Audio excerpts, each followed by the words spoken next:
they are absolutely contenders today. Throw them into the mix. Mount Panorama suits the big bruising Conti GT3s. So close for the race lead into the chase, and now Boot desperately having to defend this contact at the inside of the chase, and a lead change. Ben Barnicoat coming from so far back. The McLaren 720S is going to lead the end of this lap. Well, I mean, you might say that, but I don't think that's going to be something that will be an obvious and step aside and let the Ferrari go. But the Ferrari has got a little bit more pace coming off the Arie Luyendyk block, but can't do anything as they come into the braking zones down into Tarzan. But the Ferrari can hold that lower and slightly tighter line. The Lamborghini runs washes up the racetrack. Now the Lamborghini Ferrari side by side, and the advantage will go to Bertolini initially. Can he maintain it? Yes, he has, but not as they come into the hook and hooks turn. Once again, watch for the undercut. Well, the Ferrari goes high, high, high, then tries to cut down beneath. There we go. Old school racing tactics. Andrea Bertolini does a and almost got the tail of the Ferrari clipped by the next corner, but on the start-finish straight, although Sheldon van der Linde is going to try and squeeze through. It's a brave move through a tight right-hander. He's not quite there yet, though, because Green has still got his nose in front on the outside. But the best line coming up will belong to the South African. There's a right-hander coming up at turn one. You ride with him now over the start-finish line. Who's going to get there first? Loic Duval trying to get in between them as well, using the DRS down into the first corner. Duval down the inside, but he's run wide. Green's lost 2 places, van der Linde's gained 1 but lost 1. And you go on board now with Timo Glock, who's got the best seat in the house here, watching all this go on. He gets down the inside of Jamie Green. Out wide goes Sheldon van der Linde. Another position, I think, gained here for Timo. Yes, he has. He's gained 2 positions there. That's the one all over Niederhauser like a rash. And here comes Preining to the inside of the bus stop. Oh, no, you don't, says Patrick Niederhauser. He fends him off, but he's a little bit deep into the bus stop. That might give Preining the advantage. Remember, it's a little bit slippery here because there's light drizzle falling. Out of the bus stop they come, up towards the timing line. It will still be the Audi ahead, but only just to the outside line. Then the inside dive, Preining. He will brake late, but he's going to go deep into the corner, is he? He's got the job done. Fantastic move, that. Brilliant. He got the car slowed down, he got to the clipping point, and that puts the Porsche of Thomas Preining in behind. Nick Nielsen in the Ferrari just a car length back. They've got more AM cars in front. The Project 1 car is fresh out of the pit lane. 61, the Lusic Racing Ferrari, our pole sitter in the class. They all go by the 98, I beg your pardon, that's 95. That's a 95. 95 Aston Martin that's third in the Pro class. The AM cars go spearing by it. I think he's just trying to get well out of the way. He didn't want to get involved in anything that could take away that 3rd place. Look at this, 2nd, 3rd and 4th. That's what you call a final 20 minutes. Of GT racing. Here we go, side by side, and they're going 3 wide. Matteo Cairoli's got nothing to fight with. Matt Campbell goes by. Nick Nielsen goes by. No, he doesn't. Matteo Cairoli comes back in. They're both off. They're both Nielsen cuts it. He can't. They'll have to give those places back. Matt Campbell cuts it on the exit. That is Matteo Cairoli cuts it on the exit. That's undone. The penalty for the other 2, effectively. So through that comes 77. Matt Campbell up to 2nd. Here's the battle for 3rd. Graham Goodwin. Oh, blimey. And the car behind, a lap down, is for 4th. Any 2 of these have a bit of a thump here. Oh, and yes. the Golf Racing car. Yes, I hadn't spotted that. He is in 4th position. He's gone wide. He's gone wide. Oh! He's off the podium before the lap is out at this point. He was 2nd as we went. Yeah. So he's still a bit frustrated about it. Oh, Bird. Little nose in on Roland. Roland gets right up towards the wall. This will be a bold one. Van Dorn's going to try and make it 3 wide. No, Stoffel, don't do it, please. Or he's going to go past both of them because he's in attack mode. And he sweeps around 2 places. What a move from Stoffel Van Dorn in the Mercedes. Cassidy in the track, absolutely locked into the toe of 2 cars. Coming down into the first corner at Fuji Speedway, the Kita Tom Supra gets 2 positions for the price of 1, thanks to that error from the Wed Sport Supra in the final corner. But the Ray Brigena 6 isn't taking it lying down and tries to get back up the inside there, almost touching into the left-hander. Cassidy holds the position. Yeah, great stuff there from Cassidy. We saw the mistake from the pink top, and he's in the spray behind as they come side by side down to Canada corner. Townsend Bell steers to the right hand side. How brave is Super Mario? He's very brave indeed. He's almost on the white line to driver's left. Can he drive all the way around the outside of Canada corner? He's giving it a go. He's given it a go. And he's turned it into a pass. Now trying to go around the outside and getting through to second place at this stage. Matsushita, how much grip has he got? The driver who's trying to improve. He's improved so many places from his starting position, and he's got the inside line for second place. Perfectly timed pit stop for Matsushita, and Ailot doesn't want to give it up. The championship leader goes wheel to wheel with the experienced Japanese driver, and they're still side by side, and Ailot has to get out of it. He's going to be vulnerable. In the background, look, Schwartzman's going to get past Mazepin. He's going to get past Ailot as well. Absolutely wild stuff at the end of this feature. Real-time standings if the race finished right now as it is, but I think Tsukakoshi's got other ideas about that, and that 51 to 50 points battle is not going to look the same as they come out of turn one. Or is it?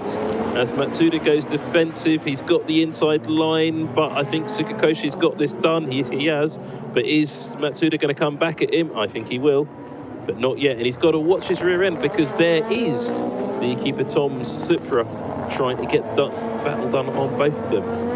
This is great. Yeah, and we've seen before Ryo Hirakawa only has one speed, and look at that down the inside of Shugo Matsuda, elbows him wide as they come underneath the banking there, and he's got the line for the fast right-hander at turn 6. Yep, and he's through up a position.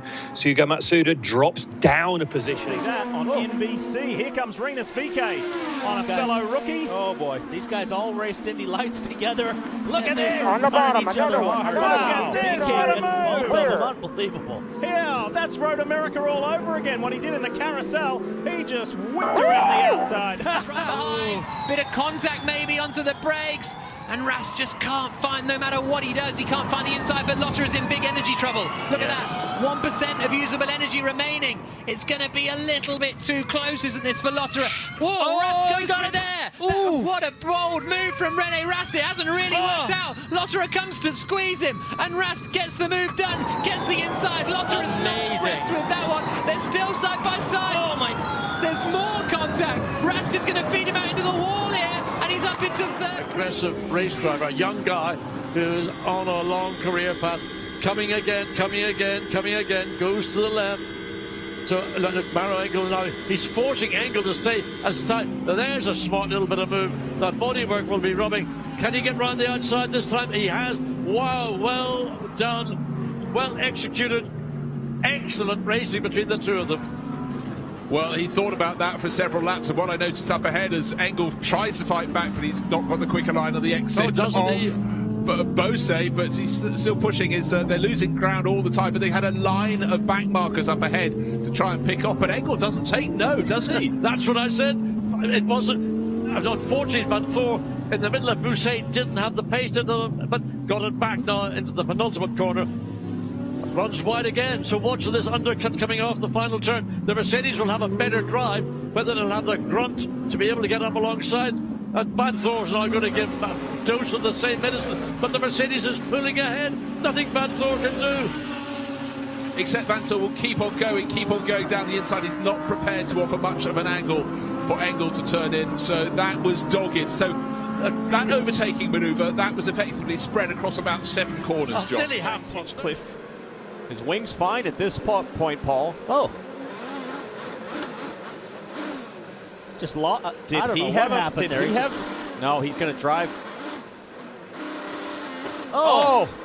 He drove right into the side. Was that Jack Harvey? Yeah, he's just spun it on his own. Colton Hurt will see the green. Palou lights it up. Somebody dives for pit lane. That's Rinus VeeKay. Palou on the left-hand side of your screen. Joseph Newgarden in the mix. Championship hopeful. Here they come into the braking zone on those painted lines. Newgarden goes for Colton Herter. He's going for the lead around the outside, and Newgarden gets it done. 2 in 1 corner. Palou made a fantastic restart, but Joseph Newgarden squared them all up, and now he's doing exactly what he needs to do. Dixon is urgent now to work his way to the front. He's just moved up to 4th. Now he's... This Geico aerial shot is featuring the Honda pace car. The reason why, just get ready for it, folks. Everything has happened today that could. Oriol Servia driving the pace car, we believe, is low on fuel. I think Joe Exotica's behind the wheel of that thing.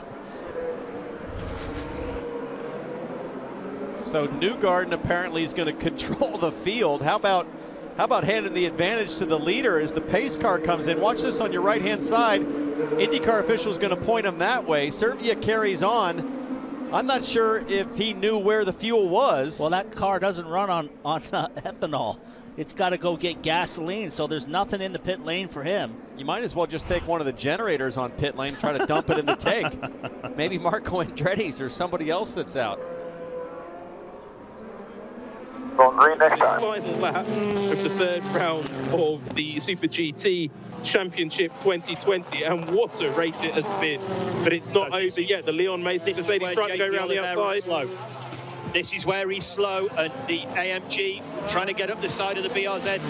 Oh, they're three of round is gone. Oh, it's a huge impact. The Lotus got round there as well. And then the track is blocked.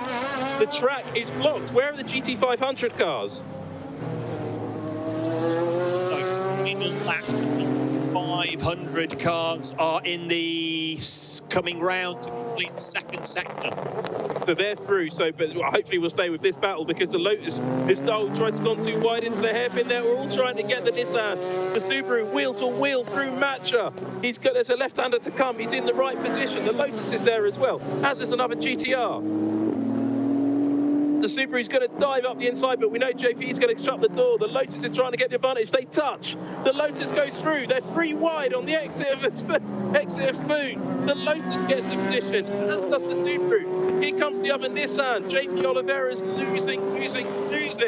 And the Lotus is up to third position. Incredible, the amount of passion and effort going into getting this alternator fitted to the Dallara. They've now got it back together. It's a case of piecing the bodywork back on, and they want to finish the race. The last time this car will race. Oh, contact between the leaders, sorry Duncan, just as you were talking. Antonio Felix da Costa got slightly held up by the 54 Ferrari, and down the inside came the Jackie Chan DC racing car. Gabriel Aubry with the inside line, Felix da Costa on the outside. Aubry's got through into turn 11. We are within 8.5 minutes of the lead at the end of the race, and the lead continues to battle between the two of them. Is there damage on the Jackie Chan DC racing car? It looks like it's in one piece, but he took his chance. He's been waiting half an hour, pressuring half an hour for that. But he wasn't in a position to try and make a move. BMW is a very, very good car around this racetrack. But look all over the back of the BMW. Look at El Bamber thinking, can I go the long way around the outside of the garage? He's thinking about it. He's having a go at it, and he might be run wide, but he's got himself, and was it contact or was that Pele just pulling away? But look into the S's. What are these two guys doing? They're racing. That's what they're doing. Through goes El Bamber then, round the outside, he's done it, and not only that, Pilet is under attack from both of the Audis. They're crawling all over the back of him. Porsche's side by side, Audi up the inside, Niederhausen coming back at Pilet. Is he going to be able to do it? Yes, can he get past Bamber as well? Oh, so nearly does he do it. So back up one place, Niederhausen, the Porsche being run out towards the curve as they plunge downhill. Pilet will have the inside line for the next significant braking zone, but Niederhausen moves across, covers him off. Verviche now goes to the outside line. He's the opportunist. Can the Audi get the run round the outside of the Porsche?